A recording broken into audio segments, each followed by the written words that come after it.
Fashion అయిపోయింది కానీ మరి ఆ రోజుల్లో బిడ్డలు లేకపోతే చాలా నీచంగా హీనంగా చూసేవారు. ఈ రోజుల్లో అయితే ఫ్యాషన్ అయిపోయింది. ఓకే, కాబట్టి ఇది ఈ విధమైనటువంటి పరిస్థితుల్లో ఉన్నటువంటి ఆ సమాజంలో మరి లేక ఆ దినాలలో ఈ ఎలిజబెత్తులు దేవుడు ఎన్నుకున్నారు. దీని కొరకు ప్రభు కొరకు ఏమనంటే నేను ఎందుకు వచ్చాను ఇక్కడికి అని చెప్తాడు. ఆయన మార్గాన్ని సిద్ధపరచడానికి నేను వచ్చానని చెప్పి దేవుడు నన్ను పంపించాడు అని వ్యవహారంగా చెప్తారు. మరి ఆ మార్గాన్ని సిద్ధపరచడం కొరకే జకర్యాను అలాగే ఎలిజబెత్తును ఎన్నుకున్నటువంటి దేవుడు మరి ఈ లోకంలోకి ఆయనను పంపించడానికి అంత ఆయన చూస్తూ ఉన్నాడు. మరి ఎప్పుడైతే ఈ వార్త ఆయన ఉన్నదో ఆయన సమీపబడిన రీతి మనం చూసాం. మరి ఆ రీతి ఆ రోజుల్లో మరి ఏ రీతిగా కూడా మరి దేవుడి యొక్క అనుగ్రహాన్ని పొందడానికి అర్హత లేనటువంటి ఉన్నటువంటి సమాజానికి దేవుడి యొక్క దీవెన ఆశీర్వాదాలను ఆయన ఉన్న నిశ్శబ్దాన్ని చేయించుకుంటూ ఈ లోకానికి వచ్చి మనకు కావలసినటువంటి మరి ఆ రక్షణ భాగ్యాన్ని మనకు దయచేస్తూ ఉన్నారు. మరి ఈ రక్షణ భాగ్యంలో మనం కొనసాగాలి అయితే మనం చేయవలసింది ముద్దు పాట ఉంది కదండి, ఎవరైనా పాడతారా? పాడతాము. ఏం పాటండి గారు?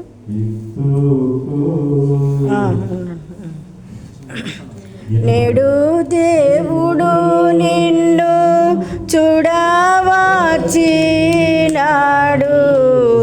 నేడు దేవుడు నిన్ను చూడవచ్చినాడు, మేలుకో నరుడా మేలుకో, ఇదిగో రక్షణ తెచ్చి నాడు నీకోసమై, మేలుకో పాపము చాలుకో. ఆయన నీ దగ్గరికి వస్తున్నారు, ఆయన నీ దగ్గరికి వస్తున్నారు. మనము ఆయన మన దగ్గరికి రావాలనుకున్నప్పుడు, ఆయన వస్తున్నప్పుడు మనం ఎలా ఉండాలండి? ఇంకోసారి ఉందండి అయ్యారండి. దైవ కోపం నుండి తప్పించు, దైవ కోపము నుండి తప్పించు బాలుని ఎత్తుకో నరుడా ఎత్తుకో, తుదకు నీవు మోక్షము చేరి నిత్యముండుటకై ఎత్తుకో బాలుని హత్తుకో, ఎత్తుకో బాలుని హత్తుకో. నేడు దేవుడు నిన్ను చూడవచ్చినాడు,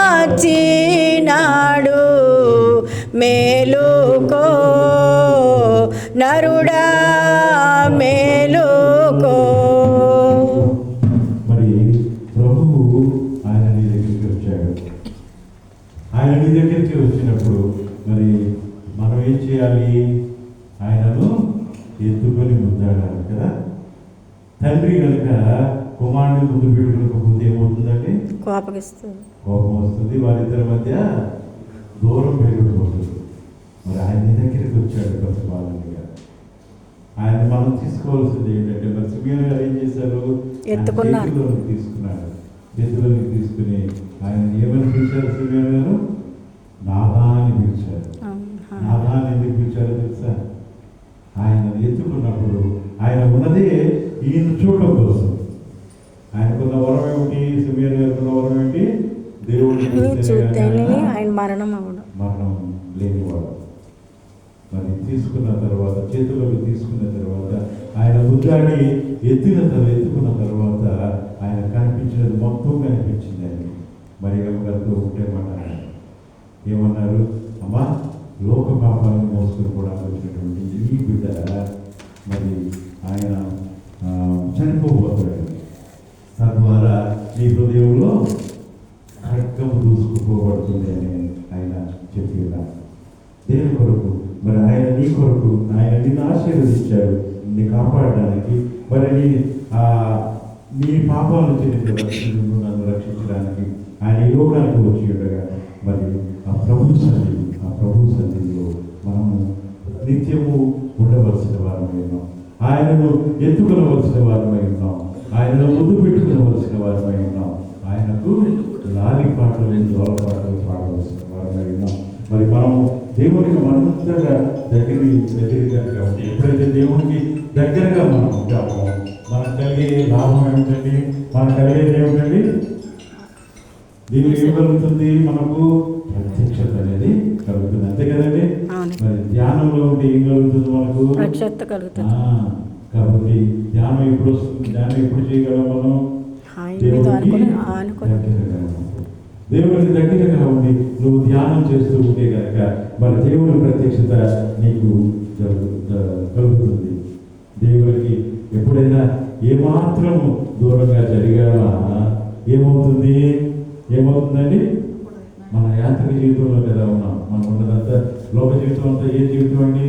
యాంత్రిక జీవితం. అది తెలుగు పదం. మెకానికల్ లైఫ్ అంటే అర్థం అవుతుంది ఒకరందరికీ కదా. మెకానికల్ లైఫ్ అంటే అర్థం అవుతుంది. ఆ మెకానికల్ లైఫ్లో ఉన్నవాళ్ళు అలాగా ప్రొద్దున ఏది స్విచ్ చేస్తే లైట్ వెళ్ళినట్టు ప్రొద్దున అలారం పెట్టుకుంటాం, లేస్తాం, రెడీ అవుతాం, వెళ్తాం, మరి అక్కడ ఏదో చేస్తాం, మళ్ళీ వస్తాం, మళ్ళీ పండుకుంటాం, అయిపోయింది, మళ్ళీ పొద్దున చేసి అదే పని. ఇటువంటి యాంత్రిక జీవితంలో ఉన్నటువంటి మనలను ఆధ్యాత్మికంగా ఆయన చెంతకు నడిపించాడు. ఆధ్యాత్మికంగా మనము ఆయనకు సమీపంగా ఉన్నట్లయితే కనుక మరి ఆ అనుభవంతో కనుక మన జీవితాల్లో ఉంటే మనం ఆయనను హత్తుకునే వారంగా ఉంటాం, ఆయనను ఎత్తుకునే వారంగా ఉంటాం, ఆయనను ముద్దాడే వారంగా ఉంటాం.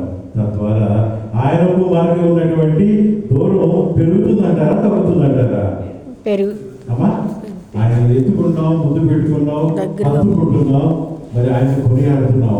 అప్పుడు దేవునికి మనకి మధ్య దూరం పెరుగుతుందా తరుగుతుందా?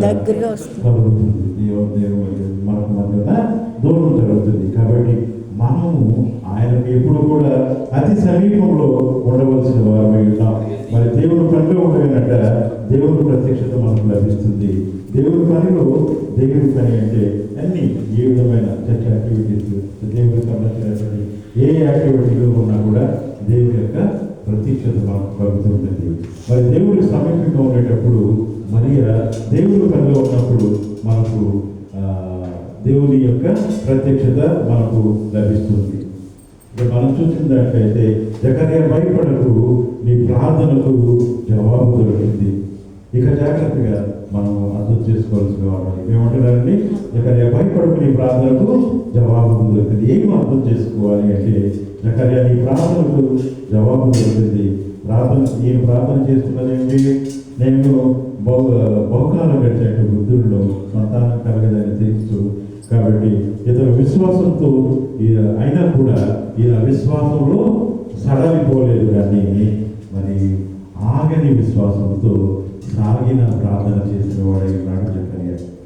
మనం కూడా ఆగని విశ్వాసంతో ఆగని విశ్వాసంతో మనము సాగే ప్రార్థన అలవాటు కలిగిన వారమై ఉన్నాం. మరి ఆగని ప్రార్థన మనము సాగనిద్దాం. మన విశ్వాసాన్ని దేవుళ్ళు ముందుకు వెళ్ళవలసిన వారమై ఉన్నాం.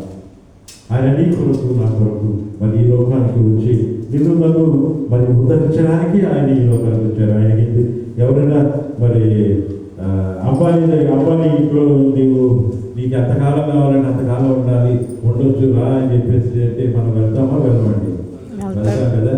అదే వెళ్ళి అడవుల్లోకి తీసుకెళ్తారా అంటే ఎందుకని? అబ్బాయి దగ్గర అయితే అన్నీ ఉంటాయి, అడవుల్లో ఏముంటాయి? ఎప్పుడైతే చేపక్కని చూసి వేటేస్తుందో తెలియదు. కానీ మరి దేవుడు అంతటి సుఖాన్ని లేక అంతటి వైభోగాన్ని వదులుకుని ఎక్కడికి వచ్చాడండి? అడవి లాంటి ఈ లోకంలోకి వచ్చాడు. మరి ఆయన మన కొరకు వచ్చినప్పుడు మన సిద్ధపాటు ఎలా ఉంది? మన ప్రార్థనల ద్వారా మన నడవడిక ద్వారా ఆయనను మనము ఆహ్వానించగలుగుతూ ఉన్నామా? మన జీవితాల్లో మరి మన హృదయాన్ని ఆయనకు పరుపుగా చేయగలుగుతున్నామా? ఆయన నీ హృదయంలో నా హృదయంలో పరుడడానికి ఆయన ఇక్కడికి వచ్చినాడు. మరి ఆయన నువ్వు ప్రార్థన చేసేటప్పుడు ఆయన ఏ రీతిగా మరి జకర్యా ప్రార్థన దేవుని చెంతకు చేరుతూ ఆయనకు మరి జవాబు దొరికిందో అటు రీతిగానే నీవు ప్రార్థన చేసే సమయంలో నీవు ఖచ్చితంగా ఆయన చెంత ఉండవలసిన వాడు వేసినావు. ఆయన చెంత ఉండవలసిన వాడు వేసినావు. ఈ మరి ఆనంద మాసము ప్రారంభ దినాల్లో ఉన్నటువంటి నీవు మరి ఈ ఆనంద మాసము పూర్తయ్యేసరికి మరి ఏ రీతిగా మన జీవితాలను మనం మలుచుకొని ఆయన దగ్గరగా ఉంటాము. మనము వేరేసి వేసుకోవలసిన వారు వెళ్దాం. ఆయన ఇక్కడికి వచ్చారు. ఆయన రక్తాన్ని మన కొరకే కాచారు. ఆయన శరీరాన్ని మన కొరకే మరి ఏ రీతిగా దున్నబడిందండి ఆయన శరీరం? చాలా నాగలితో దున్నబడినటువంటి పొలం ఏ రీతిగా ఉంటుందో అట్టి రీతిగా దున్నబడింది. దేని కొరకు? నీ కొరకు, నా కొరకు ఆయన రక్షణ తీసుకురావాలనుకున్నాడు. నిన్ను రక్షించాలనుకున్నాడు. విశ్వాసంతో మనము ముందుకు కొనసాగడానికి ఆయన మనం స్థిరపరచాలనుకున్నాడు. కాబట్టి స్థిరపరచేవాడు ఆయన, బలపరచేవాడు ఆయన, నిన్ను సిద్ధపరిచేవాడు కూడా ఆయన. కాబట్టి ఆ సిద్ధపాటులో నుంచి మనము బయటకు పోకూడదు. మనం ఏ రీతిగా మన సిద్ధపాటును మనము చూసుకుంటున్నాము, ఆ సిద్ధపాటులో మనం ముందుకు వెళ్ళినట్లయితే కనుక మనకు దొరికేది ఏంటంటే ఆయన రక్షణకర్తగా వచ్చి ఉన్నాడు కనుక ఆ రక్షణ మనకు దొరుకుతుంది. ఆయన మరి దేవాది దేవుడిగా మరి పరలోక రాజ్యములు నీ కొరకు నా కొరకే మరి స్థలాన్ని సిద్ధపరచడానికి వెళ్ళి ఉన్నారు. మరి ఆ స్థలంలో మీరు వెళ్ళాలంటే ఆయనను వెలుగు చూస్తారు. ఆయన మనకు వెలుగే కదండి, లోకానికి వెలుగు వచ్చింది. మరి ఆయన వెలుగుగా ఉన్నటువంటి వెలుగుగా ఉన్నారు. కాబట్టి మన ఆయన వెలుగు మార్గంలో మనం ఉన్నట్లయితే ఆ భాగ్యము మనకు కలుగుతూ ఉంది. కాబట్టి ఈ ఆనంద మాసంలో లేక ఈ ఎటువంటి సీజన్లో ఆ దేవాదేవుని అనంత్యము స్తుతించు మరి ప్రేమ గలవారమై మరి ఆదరణ గలవారమై ఆయన మనల్ని మన కొరకే వచ్చి ఉన్నాడనే విశ్వాసంతో ఆయన వచ్చాడండి, అందరూ వచ్చినట్టే వచ్చాడు, అందరూ వచ్చినట్టే వెళ్ళినట్టే వెళ్ళాడు అని కాకుండా మరి మీరు చరిత్రలో చూసుకున్నట్లయితే 2 భాగాలుగా చరిత్రని విభజించారు. ఏమిటో చెప్పగలరా? క్రీస్తు శకము, క్రీస్తు పూర్వం అంటే క్రీస్తుకు పూర్వము, క్రీస్తుకు శకం. మరి ఈ శక సంవత్సరము అనేది పాత రోజుల్లో ఎట్లా జరిగేదంటే ఫలానా అలెగ్జాండర్ రాజు గారు పరిపాలించిన 5వ సంవత్సరంలో, లేకపోతే మొఘల్ రాజు అయినటువంటి అక్బరు పరిపాలించినటువంటి ఈ ఫలానా 8వ సంవత్సరంలో 8వ రోజులో అని లెక్కించేవారు. మొత్తం అంతా కన్ఫ్యూజన్ ఉన్నటువంటి ఈయన చరిత్రకు ఏమయ్యాడండి? ఆధారభూతయ్యాడు. ప్రతి ఒక్క పదము కూడా మనం ఏదైనా విషయాన్ని చెప్పుకోవాలనుకుంటే క్రీస్తు పూర్వము, క్రీస్తు శకము అని చెప్తాం. శక పురుషునిగా లేక శకానికి లేక లోకానికి దేవుడిగా ఆయన ఈ లోకానికి వచ్చి ఉన్నారు. మరి ఆయన వచ్చిన దాన్ని మనం గమనించినట్లయితే ఆయన మన హృదయాలకు మనము మరి తీసుకురాగలిగితే కనుక మన జీవితాలు మరి మార్పులతో మన ఆయన స్థితించినట్లయితే కనుక మరి ఈ అదొక వేరొక ఎటువంటి సీజన్లో ఉన్నటువంటి మనము ఆయన మన హృదయాలలో ఆయన ఎల్లప్పుడూ మనం స్తుతిస్తూ ఆయనను మరి కొనియాడుతూ ఉన్నట్లయితే కనుక ఆయన మనకెన్నో ఆశీర్వాదాలు ఆయన మనకు అనుగ్రహించిన ఉన్నారు. అటు దీవెన ఆశీర్వాదాలు మనకెవరు